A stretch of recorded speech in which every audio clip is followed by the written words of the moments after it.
Bonjour et bienvenue dans la petite fabrique de photographie, bienvenue sur la chaîne YouTube. Je suis ravi de faire le deuxième round avec Philippe Blaillot. Philippe qui avait essuyé les plâtres de la première interview YouTube.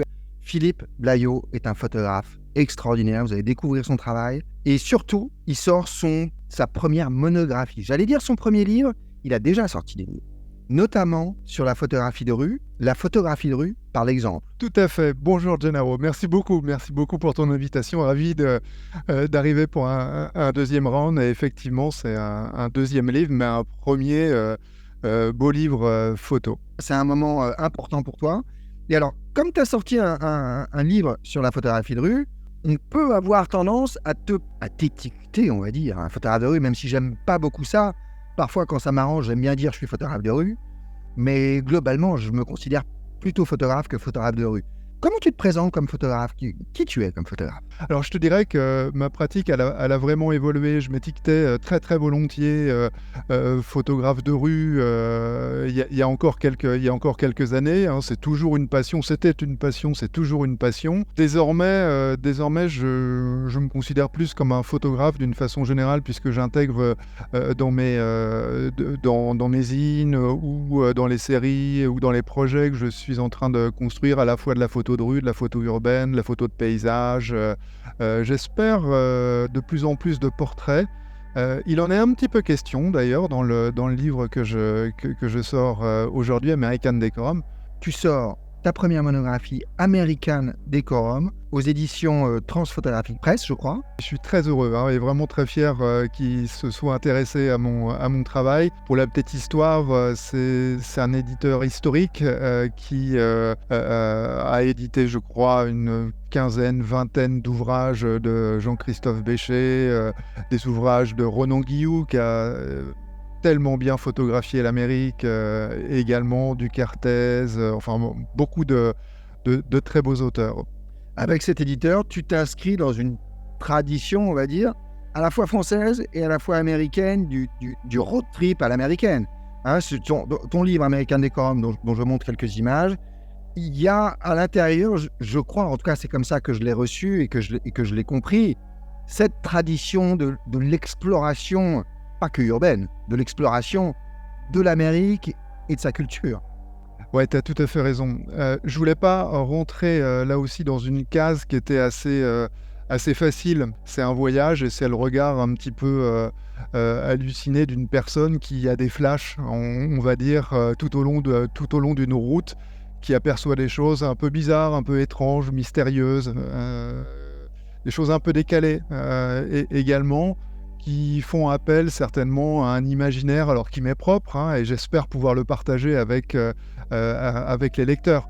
Mais on n'est pas dans la pure tradition du livre de road trip et des paysages grandioses américains. Effectivement, je parlais de la pratique et de ce qu'on ressent. Effectivement, les images en elles-mêmes, j'ai plus pensé à des photographes comme Sternfeld. Parfois, en tout cas, il y a un certain travail de Gary Winogrand, on connaît beaucoup son travail en noir et blanc à New York, mais il y a un travail en couleur de Gary Winogrand qui est très différent, mais le regard qui est posé, pas que abstrait, mais surréaliste.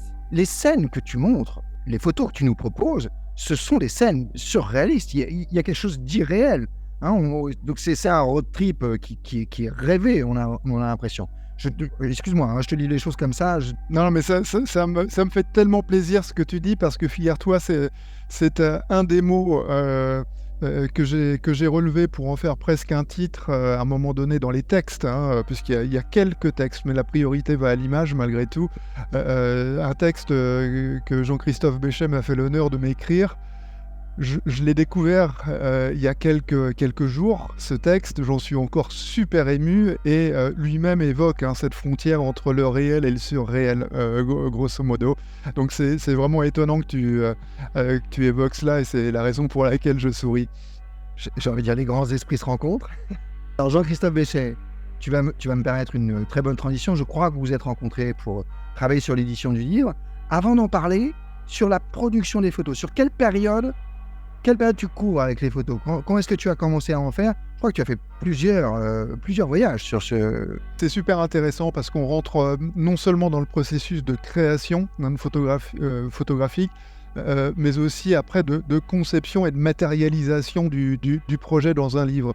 La conception des photos, la création photo, grosso modo, ça s'étale de 2013 à 2022. Il y a eu un petit peu moins je pense, d'une dizaine d'allers-retours. Tous n'ont pas eu la même portée, on va dire, photographique, la même valeur photographique. Et il se trouve que dans la phase de conception du livre, donc on en parlera tout à l'heure, mais dans tout ce qui va être editing, etc., au final, les photos qui ressortent sont les plus récentes, celles qui correspondent aux 5 dernières années. Est-ce que c'est aussi parce que tu as évolué dans ta photographie et que l'intention dont tu parlais, c'est peut-être affiné un petit peu? Bien sûr, la direction artistique du livre a pris un tournant majeur, je dirais, il y a 9 ou 10 mois, avec une direction franchement différente. Je partais avec 2 hypothèses de travail, finalement, deux maquettes différentes. Donc j'avais 2 premières maquettes, en fait, sur un corpus d'images vraiment très, très, très large. Après en avoir parlé avec Jean-Christophe, et on a beaucoup travaillé ensemble, et j'aime beaucoup son regard, et c'est vraiment très précieux pour moi d'avoir un miroir comme ça, qui me permet de me challenger, de me questionner aussi. Hein. Et on ne te donne pas de réponse dans ces cas-là. Simplement, on t'aide à réfléchir à ton projet. Et c'est tellement plus précieux que des recettes. Donc, en fait, la première maquette a été finalement écartée, et il s'agissait davantage d'un film, tu vois, d'un road trip, presque comme un film, effectivement. Donc, quelque chose de beaucoup plus classique. Bechem a posé une question qui a été déterminante pour moi en janvier, quand j'ai étalé une sélection très large de 300 images sur une énorme table. Il m'a regardé en me disant « Philippe, c'est super, tu as de bonnes photos, tu as de très bonnes photos, mais est-ce que tu veux faire un beau livre de road trip, ou est-ce que tu veux faire un livre qui te ressemble ?» Mais à partir de ce moment-là, si tu veux, la direction artistique a complètement changé, et j'ai essayé de me retrouver dans les images que je pouvais présenter dans une DA qui était beaucoup plus épurée, moins descriptive, plus évocatrice. Ce que je trouve intéressant, c'est que ta réflexion est revenue avec l'aide d'autres personnes, mais surtout la tienne. Tu as réalisé que le plus important, c'est d'être conforme à qui on est et à se révéler soi-même. C'est quelque chose de, je crois, en tout cas, fondamentalement difficile, parce que ça révèle des choses personnelles et intimes que les spectateurs ne voient pas forcément, mais en tout cas, qui devient suggéré dans la sélection et dans la narration. C'est un personnage intéressant que tu nous montres dans ce livre. C'est un livre intime et personnel. Définitivement. Et c'est ça qui est stressant aussi, hein, en tant qu'auteur, bien évidemment. Le mot qui a été utilisé par plusieurs témoins, entre guillemets, de l'accouchement de ce livre, hein, je pense à Bastien Manac de Polka, je pense aussi évidemment à Jean-Christophe, je pense à Franck Landron aussi, et puis d'autres, c'est le mot singulier. Hein, effectivement, un regard singulier sur... une certaine Amérique, on va dire. J'aimerais que tu nous parles du mode de production des photos, notamment, tu me disais que ton dernier voyage, en tout cas, je crois, en tout cas celui de l'année dernière, en 2022, tu l'avais préparé de manière extrêmement méthodique. Alors, oui, il faut quand même prévenir tout le monde, c'est un truc de fou, hein, cette histoire de préparation. Alors, comment je travaille quand je suis en mode projet, comme ça? Alors, on va me prendre pour un obsessionnel, mais en fait, c'est des mois avant et des week-ends entiers passés sur Street View. Le voyage que tu as fait a duré combien de temps? C'est à peu près 5000 km de Memphis, Tennessee, jusqu'à San Diego, Californie. Et donc, pour préparer, la phase de préparation, pour moi, est vraiment très, très importante. C'est un vrai plaisir, hein, je dois dire, que de passer des heures et des heures sur les routes qui me mènent de Memphis à San Diego. Et alors, ce que je fais, c'est que généralement, je fais 50 km au-dessus, 50 km en dessous. Donc, j'ai un rayon de 100 km tout autour de la route principale que je dois prendre. Et Tu je fais vas toutes les routes explorer sur secondaires. Street View. Tiens, là, il y a l'intersection. Je vais voir ce qui se passe sur 50 km. Au cas Bah où ouais. il y a un truc bien, comme ça, je le ferai pendant le voyage. C'est ça? C'est ça. Ta Ouais, réflexion, c'est exactement. ça. Mais c'est ça, mais c'est exactement ça. Voilà, donc sur 5000 km, je me fais vraiment... Combien de petites épingles sur ta carte Google? Bon, au final, il y en a, allez, en tout, il doit y avoir une cinquantaine, quelque chose comme ça. Ah, seulement, Mais bon, parce ça que je va, suis sélectif. ça va. Oui, Ouais, ça va. oui, oui, mais les routes... Non, mais il y a beaucoup de déserts hein, quand même, entre les deux. Entre C'est les deux vrai. fois. Entre Memphis et San Diego, oui, c'est vrai. C'est vrai. Il y a beaucoup de déserts. Mais malgré tout, dans le désert, on arrive à trouver des trucs sympas, dont certains sont dans le bouquin, justement. Donc je fais ça, et ensuite je répertorie chacun des points, chacun des spots qui m'intéressent dans une appli, dans Notes, en l'occurrence, avec les coordonnées GPS, les photos, parce que j'ai pris différents angles pour voir sur différentes saisons, pour pas me laisser surprendre par la végétation, par exemple. Et donc, une fois que j'arrive... Alors, je les fais pas toutes, hein, parce que parfois, 6 mois avant, tu trouves une photo géniale, et 6 mois après, tu regardes et tu Tu te es dis... quelqu'un de bon, raisonnable, Philippe. voilà, c'est ça, ouais. Ouais, mais je fais facile 100 km de détour pour une image, quoi. Mais je trouve ça génial. Tu as vécu ton road trip et voilà, tu as créé comme si tu te projetais dans l'avenir. Je trouve que c'est une machine à voyager dans le temps que tu as. Je trouve ça Ouais, génial. mais très, très, très clairement, je l'ai vécu 2 fois, hein, au moins 2 fois ce road trip. Alors, pour répondre à la question que tu vas pas me poser parce que tu es sympa, mais qu'on m'a déjà posée, hein, mais alors, il n'y a plus de place pour la spontanéité, etc. Je répondrai que justement, si. Au contraire, Mais tu c'est donnes un parce que... cadre à la Oui. spontanéité. Et elle s'exprime tout le temps dans la photographie. Excuse-moi, je Ah, réponds. mais forcément. Non, mais forcément. Donc, tu réponds à la question que tu as pu me poser, c'est sympa. C'est Ouais. cool. Non, mais c'est toi qui as fait la question. Alors je fais la Ah, mais c'est réponse. cool. Non, c'est génial. Non, mais mais c'est parce que cette exactement ça. question, je trouve que c'est une question de quelqu'un qui a probablement peu fait ça, en fait. Ah oui, mais c'est évident. Mais je sais pas si beaucoup de gens le font d'un autre côté, remarque. Simplement que comme j'ai un temps limité et que je suis dans un impératif quelque part pour moi, dans ce road trip-là, de production, il me faut des images. Et je veux pas passer à côté d'opportunités que j'aurais manquées si je l'avais pas préparé. La question qu'on a dû probablement te poser aussi, tu as voyagé tout seul? Non, je voyage jamais seul, en fait. Je voyage Non, jamais seul. moi, je pense que c'est ta femme qui t'a accompagné, c'est ça? Ouais, ma femme Je pense et qu'elle mes mérite. enfants. J'espère déjà qu'elle a pris du plaisir. Elle aussi. Oui. Et bon, voilà, je pense qu'elle. Elle est bien placée dans les remerciements Ah bah, j'espère. du livre. Parle-nous alors du process le plus important, le plus long. Tu en as déjà parlé un petit peu sur comment le livre s'est orienté, mais une fois que la direction artistique ou que la narration ou peut-être la tonalité, sans forcément aller jusqu'à quelque chose de très précis, c'est parfois difficile de mettre des mots sur des photos. Je pense que tes photos, c'est particulièrement pas difficile, mais en tout cas, il y a peu de mots qui diront pleinement tout ce que contiennent tes photos. Mais une fois que cette direction artistique est arrivée, le process d'édition, tu parlais de 300 photos pour commencer, j'imagine sur 10 ans, beaucoup plus qui ont été produites, évidemment, mais surtout dans la sélection, la séquence et le choix final des photos, combien de fois ça a changé? Combien de versions tu as fait une fois que tu avais cette direction artistique? Je pars au tout début d'une base de 850 photos, 850 images, que je réduis assez rapidement à 300, 200, et puis on arrive assez rapidement à une petite centaine. Et puis d'un seul coup, ça descend à 80, ça descend encore plus.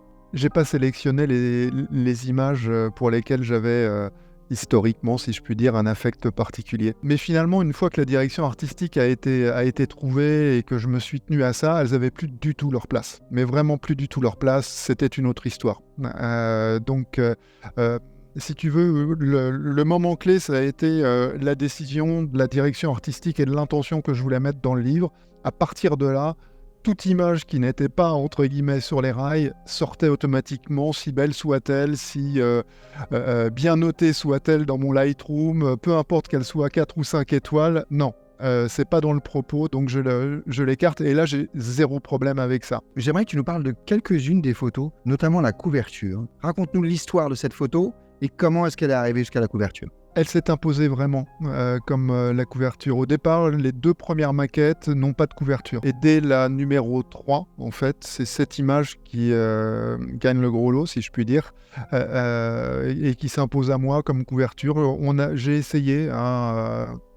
essayé de trouver d'autres images, mais impossible de trouver autre chose que cette image-là qui vraiment, pour moi, est très forte, qui retient l'attention, qui illustre parfaitement ce que c'est qu'un décorum à l'américaine, si je puis dire, avec tout le côté factice, avec le côté un petit peu destroy que ça représente.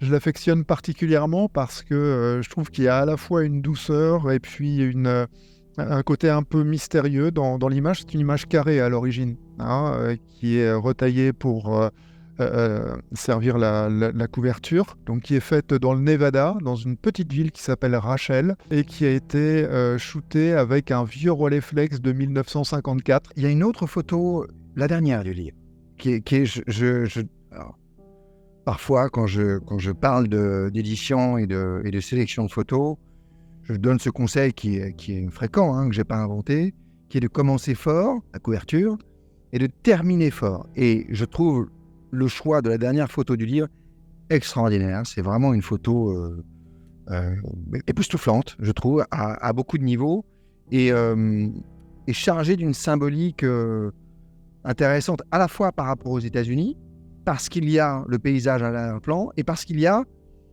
pas un faucon. On n'est pas dans une Amérique cliché, on est dans une Amérique qui a évolué, qui s'est transformée. Et ce corbeau noir si proche, et donne une intensité à cette photo qui, je trouve, à la fois conclut, mais résume aussi le livre et donne une énergie, termine. Voilà, la dernière page, on reste là-dessus, ça donne envie de revenir et de faire les pages à l'envers. Voilà. Tout d'abord, merci. Ça me touche beaucoup ce que tu me dis pour cette image. Je cherchais une image de conclusion. Et à un moment donné, tout à l'heure, je te disais, j'ai challengé un certain nombre d'images dans le livre. Cette image n'était pas présente. Elle arrive à la maquette numéro certainement 21 ou quelque chose comme ça. Oui, tu nous avais parlé de 3 maquettes jusqu'à présent, mais il y en a eu au moins 21. Non, il y en a 25 en fait là.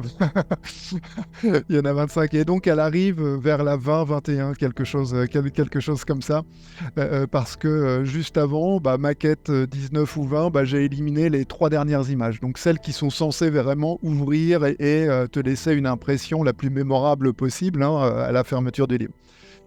Donc j'enlève ces 3 ou 4 dernières images et me voilà parti en quête d'une autre cohérence pour la fin de mon bouquin, d'une autre histoire sur la fin du livre. Et il me manque au bout d'un certain temps uniquement la dernière. Donc grosse réflexion, je retourne dans les archives que j'avais déjà fait 5 ou 6 fois. Je me dis non, quand même, j'ai regardé les images que j'ai jamais sélectionnées. Et en fait, j'ai trouvé cette image que je n'avais jamais sélectionnée, jamais traitée, qui était dans l'antichambre de la corbeille presque, mais elle n'aurait jamais été à la corbeille parce que je jette pas. Pour toi, elle faisait pas partie du décor.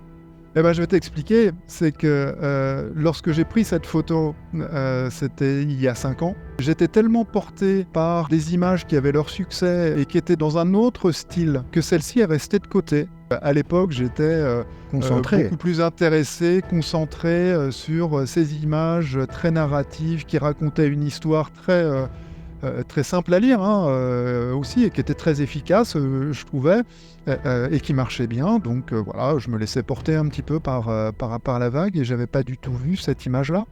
Et il se trouve qu'en la regardant aujourd'hui avec mes yeux de 2023, c'est C'est venu comme une évidence, tout comme la couverture était une évidence pour moi. L'image d'ouverture, c'est une image d'un ciel avec 2 corbeaux dans le ciel. L'image évidemment de fermeture, c'est un seul corbeau en gros plan qui est omniprésent. La page qui vient après ou les pages qui viennent après sont un remerciement à ma famille et un hommage à mon père qui n'est plus là entre les 2 voyages. Ce ne sont pas des mots qui nous sont proposés, mais l'histoire est transmise, je te le garantis. Il y a beaucoup de profondeur et une grande sensibilité. Il y a aussi beaucoup de travail. Ça se ressent pour ceux qui connaissent un peu les livres photos. C'est un travail qui, je crois, en tout cas, je pense, porte largement ses fruits. C'est un ouvrage marquant. Enfin, je trouve le petit nombre de photos que tu évoques, je pense que sert totalement ton propos. Donc vraiment bravo pour ce travail. J'imagine, indépendamment du succès que je suis sûr qu'il rencontrera, le plaisir que tu dois avoir à le montrer et à l'accoucher aujourd'hui. Hein. Une première monographie, c'est un bébé un peu, non ? Franchement, oui. Alors déjà, merci infiniment pour ce que tu viens de dire. Ce sont des mots très, très touchants. Effectivement, j'ai mis beaucoup de moi dedans, et pas uniquement moi en tant que photographe, mais en tant que personne, parce qu'il y a un message à passer quelque part. Et c'était important. Et oui, on met longtemps pour faire ces images. On met longtemps avant de se décider de passer le cap de la production de ces images, d'un disque dur à un tirage, voire à une exposition ou à un livre, etc. Ce sont des choix qui sont vraiment impliquants. Donc aujourd'hui, c'est le moment. Hein. Le livre va sortir au mois de décembre, et donc très ému de pouvoir le partager. Avide d'avoir des retours aussi, même si j'en ai eu quelques-uns, parce que j'ai exposé très récemment au Salon de la Photo, donc 8 images issues de ce livre. Et d'ores et déjà, voilà, avoir le ressenti des personnes, c'est tellement précieux et tellement encourageant, je dirais. Donc oui, j'attends plus que le mois de décembre maintenant pour pouvoir le toucher. Est-ce que tu es déjà en train de travailler sur le prochain livre ? Alors, je ne devrais pas dire ça. Hein. Je suis à 200% sur ce livre-là parce que, voilà, mais parce qu'il y a encore tellement à faire. Mais tellement. Dans les phases de pré-vente, il faut être présent tout le temps. Après, oui, j'ai 2 idées. Hein. J'ai 2 idées de livres. Une qui me paraît assez naturelle, mais peut-être un petit peu trop attendue, parce que j'ai encore un corpus d'images sur les États-Unis assez important, mais je veux prendre une direction là aussi où on n'attend pas forcément des photos de street, couleurs, etc. Donc à mûrir encore. Et sinon, j'ai un travail que je fais depuis de très très nombreuses années sur la banlieue parisienne, et j'aimerais aussi en faire quelque chose. Je pense qu'il y a quelque chose à faire qui est là, peut-être plus de l'ordre de l'intime. Alors pour ceux qui te suivent sur Instagram, évidemment, on a une petite idée de la direction sur laquelle tu veux aller parce que tu partages déjà une partie de ce travail. Si vous voulez suivre Philippe Blaillot sur Instagram, @PhilippeBlaillotPhoto. Et si vous voulez procurer le premier livre de Philippe, sa première monographie, American Decorum, vous avez un lien juste en dessous de cette vidéo. Achetez son livre, offrez-le à vos amis, ça pourra arriver de toute façon pour les fêtes de Noël. Philippe, merci de ce partage, merci de ce travail. Je suis très très heureux pour toi. Et je suis malheureusement à Salvador, mais tu me gardes mon exemplaire de côté. Et la prochaine fois que je viens à Paris, tu me le signeras, j'espère, autour du verre de l'amitié. Sans faute, je te remercie à nouveau. Merci beaucoup pour tous ces mots et pour ta générosité, encore une fois. Merci beaucoup Philippe, et à très bientôt. À bientôt. Ciao. Bye bye.